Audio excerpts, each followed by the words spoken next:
No niin, löysihän mä sit kuitenkin nää 7 värikästä maata. Ja totta viekö on ne kyllä kohtuullisen mielenkiintoisen näköisiä. Toi oli ymmärtääkseni ton kilven mukaan jonkunlaista erilaisia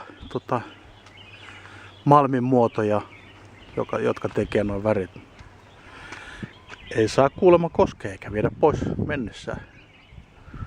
Näyttää kyllä vähän siltä, että toi saattaa sade viedä. No niin, tuli vähän keltaistakin mukaan. Sattuneesta allekirjoittaneen kypärä ja se siitä. Tuolla Le Morne vuori on noiden vuorten takana ja sinne ajattelin vielä rannalle suunnistaa tässä lounaalle. Ja vihreätä, sitäpä löytyy ihan muutakin kuin rautana.